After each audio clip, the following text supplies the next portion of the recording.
Sude Sultan da yerini aldı.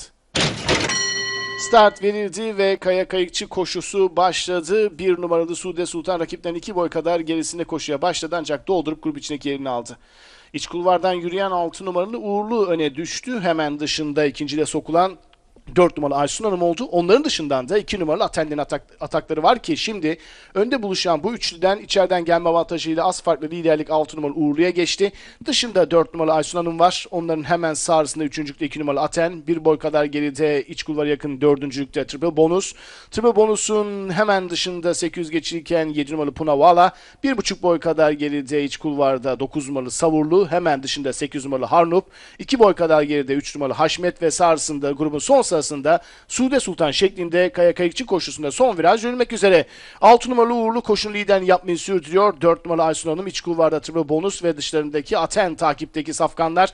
5. 7 numaralı Punavala var. Pistin ortasından 9 numaralı Savurlu kendini gösteriyor.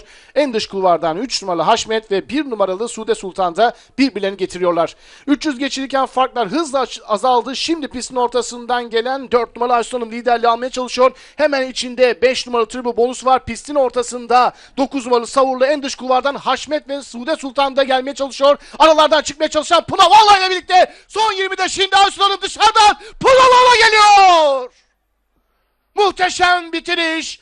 Dışarıdan gelen 7 numaralı Punavala son 20'de adeta sonuca gitti mi? İçerideki 4 numaralı Aysun Hanım'ı yakaladı. Peki onu geçebildi mi? Bunu birazdan hep birlikte göreceğiz.